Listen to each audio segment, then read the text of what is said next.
স্বাগত ডিবিসি সংবাদে। আপনাদের সাথে আছি আমি কাঞ্জুম কৌরি। এবার জানাবো খবরের বিস্তারিত।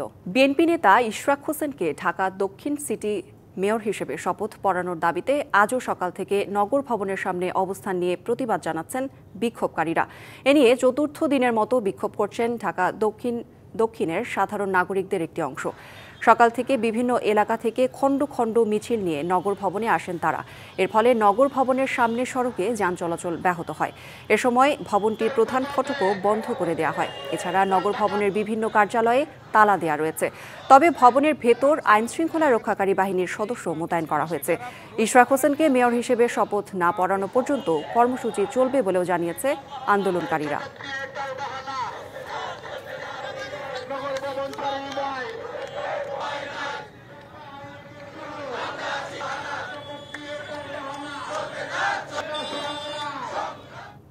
এই মুহূর্তে নগর ভবনের সামনে আছেন সহকর্মী ফরহাদুজ্জামান। বিস্তারিত জানতে চলে যাচ্ছি তার কাছে। ফরহাদ, এখন সেখানকার পরিস্থিতি কেমন দেখছেন জানাবেন? ধন্যবাদ করি। আপনি জানেন যে আজকে চতুর্থ দিনের মতো মেয়র ইশরাককে মেয়র হিসেবে শপথ করানোর জন্য যে আন্দোলন চলছিল, সেই আন্দোলন থেকে একটা মিছিল বের করা হয়। সেই মিছিলটি পল্টন এলাকা হয়ে প্রেস ক্লাব হয়ে আবার কিন্তু এই নগর ভবনের সামনে এসেছেন। আমরা দেখেছি সকাল থেকেই কিন্তু নেতাকর্মীরা এবং তার সমর্থকেরা কিন্তু খণ্ড খণ্ড মিছিল নিয়ে নগর ভবনের সামনে আসে এবং সকাল থেকেই কিন্তু নগর ভবনগুলোতে কিন্তু তালা দেওয়া হয়, যার কারণে কিন্তু এই নাগরিক সেবা কিন্তু বিঘ্নিত হচ্ছে। আমরা নেতাকর্মীদের সাথে বা তার সমর্থকদের সাথেও কথা বলেছি। তারা বলছেন যে অযৌক্তিক কারণে এবং বিভিন্ন ষড়যন্ত্রের কারণে কিন্তু তাকে মেয়র হিসেবে শপথ গ্রহণ করা হচ্ছে না এবং এই শপথ গ্রহণ না করানো পর্যন্ত তারা কিন্তু এই নগর ভবনের সামনে অবস্থান নেবেন এবং এর থেকে কঠোর আন্দোলনের হুঁশিয়ারিও কিন্তু দিয়েছেন। আমরা এখানে সেবা নিতে আসাদের সাথেও কথা বলছি। তারাও বলছেন যে তারা বিভিন্ন দূর দূরান্ত থেকে এসেছেন এবং তাদের যে কাঙ্ক্ষিত সেবা সেটা কিন্তু তারা পায়নি। আমরা তার কয়েকজন সমর্থকের সাথে কথা বলবো, তাদের কাছে জানতে চাইবো কেন আসলে ইশরাককে শপথ গ্রহণ হচ্ছেন না, এর পেছনে কোনো ষড়যন্ত্র আছে কিনা আপনি মনে করেন? আসলে আমি যেটা মনে করি, আমি নগরবাসী হিসাবে আমি পরিচ্ছন্ন চিন্তায় যদি বলে থাকি তাহলে এইভাবে হবে যে নির্বাচন কমিশন থেকে গ্যাজেট অলরেডি প্রকাশ করা হয়ে গেছে, ইভেন আদালতের রায় কার্যকর করা হয়েছে, বাট ইমপ্লিমেন্টেশন হচ্ছে না। ইঞ্জিনিয়ার ইশরাককে এখন পর্যন্ত বহাল তরিয়তে তার গুরু দায়িত্ব, ইমানি দায়িত্ব দিচ্ছে না। অত্যন্ত দুঃখজনক। আমরা তীব্র নিন্দা করি এবং প্রতিবাদ জানাই। এই বিষয়ে মানববন্ধন হচ্ছে, প্রতিবাদ হচ্ছে। এই বিশৃঙ্খলা আমরা আর কোনো অবস্থাতে চাচ্ছি না। আমরা চাচ্ছি অনতিবিলম্বে তার গুরু দায়িত্ব, ইমানি দায়িত্ব ওনার ইঞ্জিনিয়ার ইশরাককে বুঝিয়ে দেওয়া হোক। নগরবাসীর দীর্ঘদিনের আশার প্রতিফলন ঘটবে। ঠিক আছে, আপনি যেমনটি শুনতে পাচ্ছিলেন যে তারাও কিন্তু বলছেন যে তাকে মেয়র হিসেবে যে ঘোষণা দেওয়া হয়েছে, এরপরও তাদের দায়িত্ব কেন বুঝিয়ে দিয়েছে না, এর পিছনে কার ষড়যন্ত্র রয়েছে, কেন দেওয়া হচ্ছে না, তারাও কিন্তু সেই প্রশ্ন তুলেছেন। পাশাপাশি আজকে কিন্তু কোনো ধরনের বিশৃঙ্খলা যেন না হয় বা কোনো অপ্রীতিকর ঘটনা না ঘটে, এর জন্য কিন্তু নগর ভবনের অভ্যন্তরে কিন্তু আইনশৃঙ্খলা বাহিনীও কিন্তু মোতায়েন করা হয়েছে এবং মিছিলটি নিয়ে এসে তারা কিন্তু আবার নগর ভবনের সামনে অবস্থান নিয়েছেন এবং তারা বলছেন যে দ্রুত তাকে ইশরাককে যেন মেয়র হিসেবে শপথ গ্রহণ করা হয়, না হলে কিন্তু তারা কঠোর আন্দোলনের হুঁশিয়ারিও দিয়েছেন। এখন পর্যন্ত দক্ষিণ সিটি কর্পোরেশনের সামনে থেকে আমার কাছে এই ছিল সর্বশেষ তথ্য। ধন্যবাদ ফরহাদ আপনাকে। দ্রুততম সময়ে শিক্ষার্থী সাম্য হত্যার বিচার নিশ্চিতে সবাইকে ঐক্যবদ্ধ থাকার আহ্বান জানিয়েছেন ঢাকা বিশ্ববিদ্যালয়ের উপাচার্য অধ্যাপক নিয়াজ আহমেদ খান। দুপুরে সাম্য হত্যার বিচারের দাবিতে ঢাকা বিশ্ববিদ্যালয়ের ক্যাম্পাসে আন্দোলনরত শিক্ষার্থীদের সাথে সংহতি প্রকাশ করে একথা বলেন তিনি। আর সিসিটিভি ফুটেজ পর্যবেক্ষণ করে দ্রুত অপরাধীদের আইনের আওতায় আনার দাবি জানায় সাম্যের পরিবার। রাজনৈতিক ফায়দা হাসিলের জন্য যদি কেউ সাম্যর চরিত্র হননের চেষ্টা চালায়, তাদের পরিণতি ভালো হবে না বলেও সতর্ক করা হয়। আমি অনুরোধ জানাবো, আপনারা আমার ভাইয়ের জন্য দোয়া। রাজনৈতিক দলাদলির ঊর্ধ্বে উঠে এটি ন্যায় বিচারের স্বার্থে আমাদের ঐক্যবদ্ধ সংহতি প্রয়োজন এবং সেটি আমরা ইনশাআল্লাহ আল্লাহর রহমতে অর্জন করে ছাড়বো এবং তার জন্য যা প্রয়োজন সেজন্য আমরা সবাই একসাথে আছি। নির্বাচনের সুনির্দিষ্ট রোডম্যাপ না থাকায় দেশের রাজনৈতিক অস্থিরতা চলছে, কথা বলেছেন জামায়াতে ইসলামের নায়েবে আমির সৈয়দ আব্দুল্লাহ মোহাম্মদ তাহির। সকালে জাতীয় ঐকমত্য কমিশনের সাথে জামায়াতের আলোচনার প্রারম্ভিক বক্তব্যে কথা বলেন তিনি। আরও বলেন, দ্রুত রোডম্যাপ দিয়ে নির্বাচন দেওয়া উচিত অন্তর্বর্তী সরকারের। নির্বাচন যেন অবাধ, সুষ্ঠু ও সন্ত্রাসমুক্ত হয়, সেদিকে সরকারকে লক্ষ্য রাখার আহ্বানও জানান তিনি। আরও দেশ ও জাতির জন্য কল্যাণকর বিষয় মাথায় রেখে ঐকমত্যের বিষয়ে আলোচনা করছে জামায়াত। এদিকে জাতীয় ঐকমত্য কমিশনের সহ সভাপতি আলী রিয়াজ জানান, সকল দলের সাথে আলোচনা করে জাতীয় সনদ করা হবে।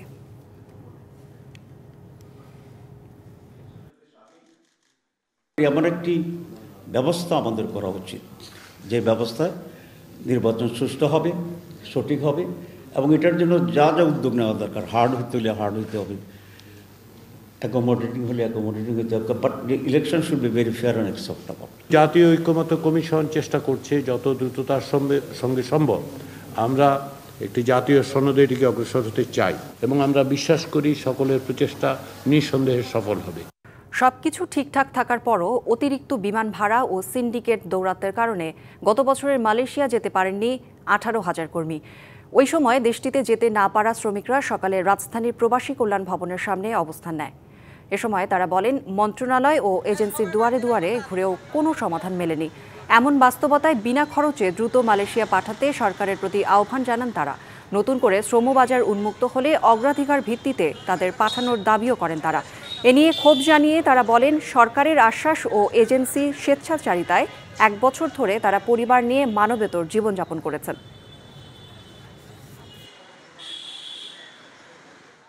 আমাকে কাগজপত্র ভুয়া দিছে, আমাকে নেওয়ার কালা টাকা পয়সা নিছে, আমরা কিস্তি মুস্তি উড়িয়ে টাকা দিছি, কিন্তু আমাকে টাকা পয়সা ফেরত দেন, আমাকে নেওয়া না ঘুরাইতেছে খালি। আমাদের ভিসা হয়েছে, টিকিট হয়েছে, মেন পাওয়ার কার্ডও হয়েছে, কিন্তু 31শে মের পরে আমাদের টিকিট সহ ওকে হয়েছে, তারপরেও এজেন্সি আমাদেরকে ফ্ল্যাট দেয় নাই। একটা সমাবেশের আয়োজন করেছি, আমরা এখান থেকে একটা সমাধান নিয়ে বাড়ি ফিরবো, তার আগে আমরা কেউ বাড়ি ফিরবো না। এনবিআর বিলুপ্ত করা অধ্যাদেশ বাতিল এবং টেকসই রাজস্ব সংস্কারের দাবিতে দেশের আয়কর, কাস্টমস ও ভ্যাট বিভাগের সব দপ্তরে আজ 4র্থ দিনের কলম বিরতি কর্মসূচি পালন করছে কর্মকর্তারা। সকাল 9টা থেকে শুরু হয়ে এই কর্মসূচি চলবে বেলা 3টা পর্যন্ত। এর আগে একই দাবিতে গেল বুধ, বৃহস্পতি ও শনিবার কলম বিরতি কর্মসূচি পালন করেন এনবিআর কর্মকর্তারা। তবে এমন বাস্তবতায় সরকারের সঙ্গে আলোচনা করে অচলাবস্থা নিরসন চেয়েছে এনবিআর ঐক্য পরিষদ। তবে আগের মতো আন্তর্জাতিক যাত্রী সেবা, রপ্তানি কার্যক্রম এবং জাতীয় বাজেট প্রণয়ন কার্যক্রম এ কর্মসূচির আওতামুক্ত থাকবে। এছাড়া বিকেলে তাদের সংবাদ সম্মেলন করার কথা রয়েছে। এদিকে চট্টগ্রাম কাস্টম হাউসের কর্মকর্তাদের কর্মবিরতিতে স্থবির হয়ে পড়েছে আমদানি রপ্তানি কার্যক্রম। বন্দরের ইয়ার্ডে আটকা পড়েছে শত শত কন্টেইনার। জাতীয় রাজস্ব বোর্ড বিলুপ্ত ঘোষণা করায় সকাল থেকে এই কর্মবিরতি শুরু হয়। তখন থেকে পণ্য খালাস, শুল্কায়ন এবং অন্যান্য দাপ্তরিক কার্যক্রম বন্ধ রয়েছে। বন্দর ইয়ার্ডে আটকা পড়ে আছে শত শত কন্টেইনার। ব্যবসায়ীরা জানান, কাস্টমসের কার্যক্রম বন্ধ থাকায় পণ্য আটকে রয়েছে। সময়মতো ডেলিভারি দিতে না পারলে তাদের আর্থিক ক্ষতির সম্মুখীন হতে হবে। আধা ঘন্টার কালবৈশাখীর তাণ্ডবে তছনছ মেহেরপুর। ব্যাপক ক্ষয়ক্ষতি হয়েছে আম, লিচু, ফসলি জমি ও গাছপালার। পাশাপাশি মাটিতে নুয়ে পড়েছে কলা ও ধানক্ষেত। রাত থেকেই বিদ্যুৎ বিচ্ছিন্ন কয়েকটি এলাকা। গত সন্ধ্যার ঝড়ে তাণ্ডবে মাঠেই নষ্ট হচ্ছে কলা, ধান ও পেঁপের ক্ষেত। 40 থেকে 50 ভাগ আম, লিচু ঝরে পড়েছে বলে দাবি কৃষকদের। এতে বড় ধরনের লোকসানের মুখে পড়তে হবে তাদের। এদিকে সন্ধ্যা থেকেই বিদ্যুৎ বিচ্ছিন্ন হয়ে যায় মেহেরপুর শহর, সদর ও মুজিবনগর উপজেলা। গাছপালা ভেঙে পড়ে সড়কের উপর, বিঘ্ন হয় যান চলাচল। কৃষি বিভাগ বলছে, মাঠ ঘুরে ক্ষয়ক্ষতি নিরূপণের চেষ্টা করছেন তারা। ঝড়ে বেশি ক্ষতির শিকার হয়েছেন আম, লিচু বাগান মালিকরা। এতে ব্যাঘাত ঘটতে পারে আম রপ্তানিতে।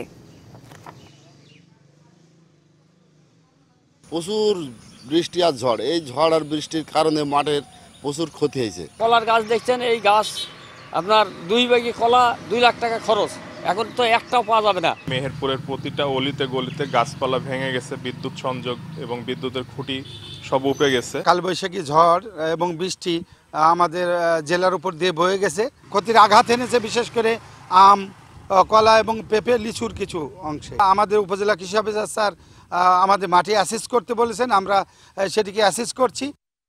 বাংলাদেশ থেকে ভারতে রপ্তানিযোগ্য কিছু পণ্যের প্রবেশে নিষেধাজ্ঞা জারি করায় রপ্তানি কার্যক্রমে কিছুটা প্রভাব পড়ার শঙ্কা রয়েছে, বিশেষ করে বাংলাদেশি তৈরি পোশাক ও কিছু খাদ্যপণ্যে। সাতক্ষীরা ভোমরা স্থল বন্দর দিয়ে খুব অল্প পরিমাণ প্রক্রিয়াজাত খাদ্য রপ্তানি হয়ে থাকে। তাছাড়া কাপড় বা নিষেধাজ্ঞার আওতায় থাকা অন্য পণ্য এই বন্দর দিয়ে ভারতে রপ্তানি হয় না।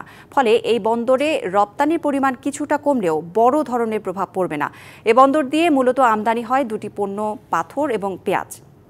রপ্তানির সংখ্যা খুবই কম, সেক্ষেত্রে খুব বেশি প্রভাব না পড়লেও কম বেশি সকল বন্দরই ক্ষতিগ্রস্ত হবে। তবে বর্তমান বন্দরে আমদানি রপ্তানি কার্যক্রম স্বাভাবিক রয়েছে। এদিকে চাঁপাইনবাবগঞ্জের সোনা মসজিদ স্থলবন্দর দিয়ে স্বাভাবিকভাবে ভারতে পণ্য রপ্তানি করছেন ব্যবসায়ীরা। বাংলাদেশ থেকে পোশাকসহ 6টি পণ্য আমদানিতে নিষেধাজ্ঞার বিষয়ে এখনও কোনো চিঠি পাওয়া যায়নি বলে জানায় কর্তৃপক্ষ।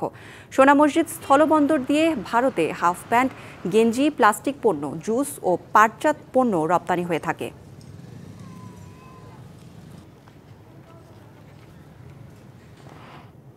ডিবিসি সংবাদে ছিল এখনকার মতো। ডিবিসি নিউজের সংবাদগুলো পড়তে ভিজিট করুন dbcnews.tv আর ভিজিট করুন ডিবিসির ফেসবুক পেজ এবং ইউটিউব চ্যানেল। ডিবিসির সঙ্গেই থাকুন।